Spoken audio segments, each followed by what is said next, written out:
Propiedades físicas y químicas del mar. Introducción. Las características del agua del mar no son iguales en todo el planeta. Hay algunas de sus características, como la salinidad, la temperatura y la densidad, que varían de un lugar a otro. También con la profundidad y la época del año. Todo esto influye de forma decisiva en la circulación planetaria del agua marina. Las propiedades del agua del océano son atributos o cualidades elementables que los expertos estudian e investigan. Son físicas si son mediables y generalmente observables, o químicas si se determina al observar su comportamiento durante una reacción química. Propiedades físicas. Temperatura. Medida objetiva que expresa el grado de calor o frío de un cuerpo o ambiente. El océano global tiene una temperatura que no es constante ni uniforme, sino que varía según la profundidad y la extensión horizontal. El agua se calienta básicamente por la radiación del sol que transmite la energía a la superficie. Por lo general, la temperatura del agua oceánica se mide en centígrados. Densidad. Expresa la relación entre la masa y el volumen de un cuerpo, es decir, masa por unidad de volumen. La densidad del agua del mar está en función de la presión, temperatura y salinidad. Si la temperatura y la presión son constantes, la densidad varía según la salinidad. La medida varía de los 1020 a 1029 kilogramos por metro cúbico. Presión.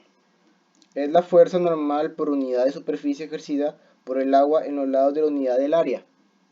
La presión en el mar aumenta 1 atmósfera por cada 10 metros de profundidad, aunque en las zonas más profundas puede aumentar más de 1000 atmósferas.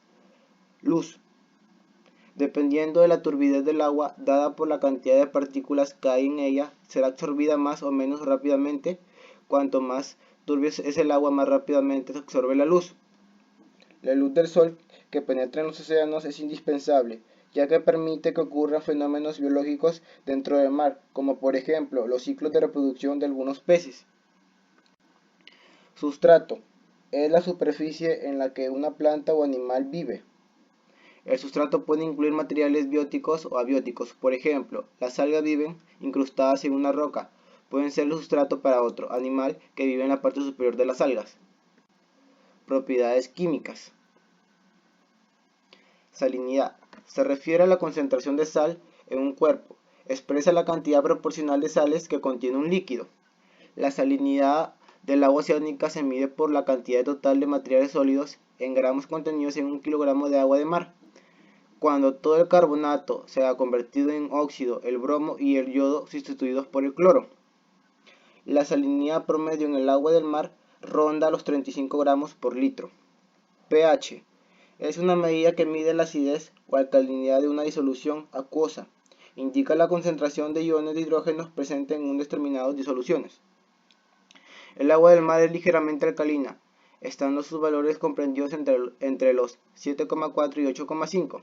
El pH del agua del mar se mantiene continuamente alterado. Debido al cambio climático, la temperatura del mar aumenta. Esto conlleva que el agua se caliente y que se ponga más ácida, dando origen a la acidificación marina. Gases disueltos. Los gases disueltos dentro del agua del mar más importantes son el nitrógeno, el oxígeno y el dióxido de carbono. Los dos últimos varían según la actividad biológica, sobre todo. Muchas sustancias que hay dentro del agua son pequeñas que no se ven a simple vista. En conclusión, es importante tener conocimiento acerca de las diferentes propiedades físicas y químicas del mar, ya que éstas consecutivamente suelen cambiar, por lo que es fundamental estar al pendiente de estos sucesos para determinar el comportamiento del océano y la biología que lo compone. Además de todo, ver los eventos que la alteración de estos genere. Muchas gracias.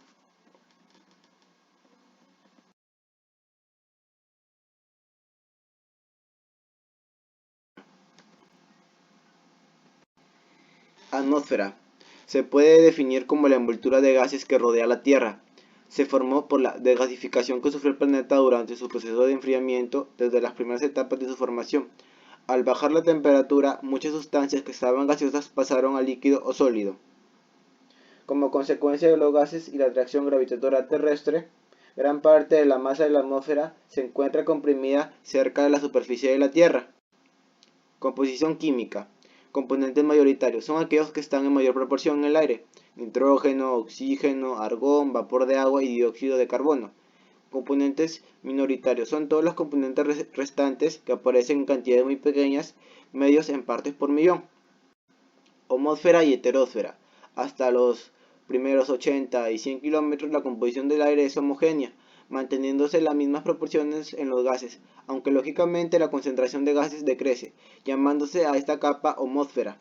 A partir de esta altura la composición varía viéndose gases que predominan según una altura determinada, llamándose a esta capa heterósfera. Composición de la atmósfera. Encontramos las siguientes sustancias: nitrógeno en un 78,083%, oxígeno en un 20,945%, el argón en un 0,934%. Otras sustancias que también podemos encontrar en la atmósfera son el xenón, el ozono, el criptón en un 0,03%. Composición de la heterósfera. Capa de nitrógeno entre los 100 y 200 kilómetros, capa de oxígeno térmico entre los 200 y 1000 kilómetros y capa de helio entre los 1000 kilómetros y los 35.000 kilómetros. Propiedades físicas de la atmósfera. Presión atmosférica. Peso ejercido por la masa de aire atmosférica sobre la superficie terrestre. Casi la totalidad de la masa de la atmósfera se encuentra en los primeros kilómetros por encima de la superficie terrestre, debido a la fuerza de atracción gravitatoria sobre los gases. Temperatura. Es el aire de la atmósfera se calienta a partir del calor emitido por la superficie de la Tierra. La temperatura es máxima en la superficie terrestre, alrededor de los 15 grados centígrados de media, y a partir de ahí comienza a descender con la altura según un gradiente térmico vertical GTB de 6,5 grados. Estructura de la atmósfera. Troposfera. Su espesor varía entre los 9 kilómetros sobre los polos y los 18 kilómetros sobre el ecuador, y siendo una altura media de 12 kilómetros. Esta estructura contiene la mayor parte de los gases de la atmósfera. La estratosfera se extiende desde la tropopausa hasta los 50 kilómetros de altura, límite de la estratosfera llamado estratopausa. Genera la mayor parte de ozono atmosférico. Mesósfera se extiende hasta los 80 kilómetros de altura. La temperatura disminuye hasta alcanzar los menos 140 grados en su límite superior llamado mesopausa. En esta capa se desintegran los meteoritos. Termósfera o ionosfera. Se denomina así porque gran parte de las moléculas presentes están ionizadas por la absorción de las radiaciones solares de alta energía. En esta capa rebotan las ondas de televisión y radio usadas por las telecomunicaciones. Exósfera. Desde los 600 a 800 kilómetros de altura hasta unos 10.000 kilómetros de altura, según autores, tienen una bajísima densidad de gases hasta llegar a un similar a la del espacio exterior, casi vacío. Aquí esto se genera que el cielo se oscurece, no hay prácticamente materia que pueda absorber la luz en esta parte de la atmósfera. Función reguladora y protectora. Función protectora. Esta es debido a que absorbe de manera selectiva las radiaciones de diferentes longitudes de onda que nos llega del Sol. Función reguladora. La atmósfera por el día refleja albedo y absorbe parte de la radiación solar, evitando el sobrecalentamiento de la superficie del planeta. Contaminación atmosférica.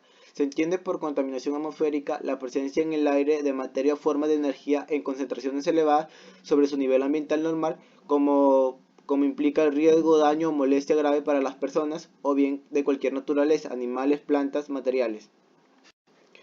Fuentes de contaminación del aire natural y antrópica. Natural. Comprende las debidas a la actividad lógica de la biosfera, de la actividad geológica de la Tierra, erupciones volcánicas fundamentalmente. También encontramos los incendios forestales y las caídas de meteoritos. Antrópica. Son las que originan como consecuencia de la actividad humana. Destaca especialmente la combustión de combustibles fósiles y sus derivados. Esto se origina por lo que es el uso doméstico y la industria. Conclusión. Como conclusión, la atmósfera está principalmente constituida por nitrógeno, oxígeno y algunos otros gases. trazas y aerosoles que regulan el sistema climático al influir sobre el balance energético entre la radiación solar incidente y la radiación terrestre emitida. La mayor parte de la atmósfera se encuentra por debajo de los 10 kilómetros en la troposfera, que es el área en el que el clima terrestre opera y donde el efecto invernadero opera en forma más notoria.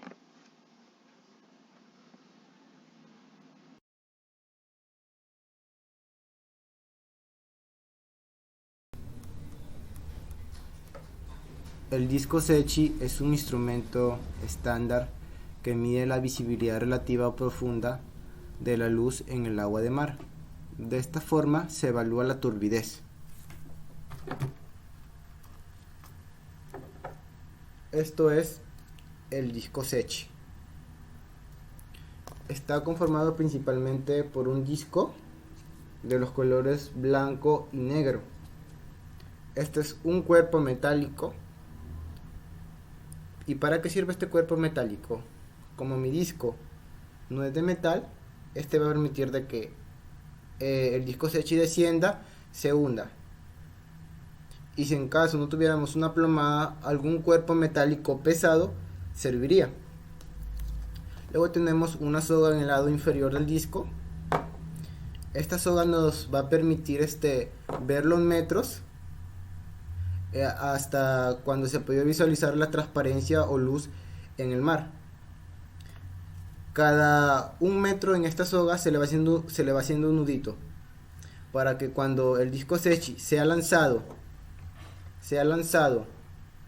desde la embarcación al mar, veamos hasta qué profundidad ha descendido y hasta qué profundidad se ha podido ver la luz en el mar, para también ver si es que el agua del mar en ese entonces ha estado turbia o ha estado clara.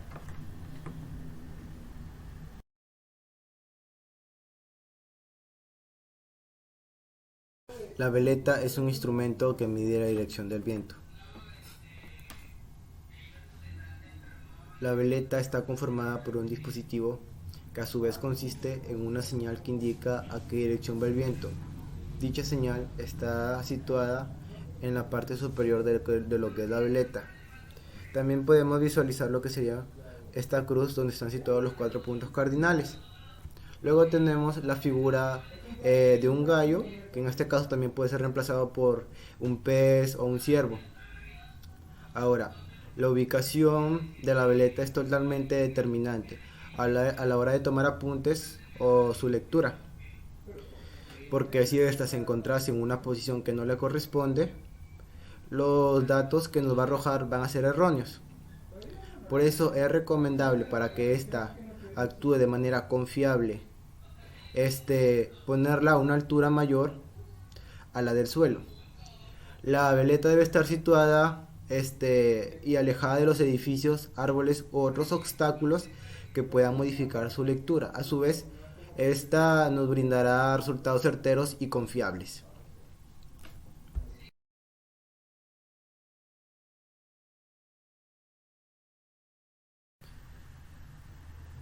El barómetro es un instrumento meteorológico que mide la presión atmosférica. La presión atmosférica es el peso por unidad de superficie ejercida por la atmósfera. El creador del barómetro fue el italiano físico y matemático Torricelli. Como se puede ver, este es un barómetro casero. Las unidades con las que trabaja el barómetro son los hectopascales. Si bien se sabe que el estudio de las variaciones de la presión atmosférica han permitido predecir la evolución del tiempo. Ahora, ¿quiénes utilizan el barómetro? Lo utilizan con mayor frecuencia aquellos que realizan actividades deportivas al aire libre o trabajan al aire libre. Ahora, si bien las indicaciones que nos ofrece y nos brinda el barómetro son esenciales e importantes, pero a la vez estas deben combinarse con otra base de datos para tener previsiones meteorológicas fiables. Ahora vamos a ver el funcionamiento del barómetro casero. Cuando el anticiclón sube o hay una presión alta, este puntero va a tender a irse hacia arriba. En cambio, cuando ocurre una borrasca, de una u otra manera va a quedarse en su posición inicial o va a tender a bajar.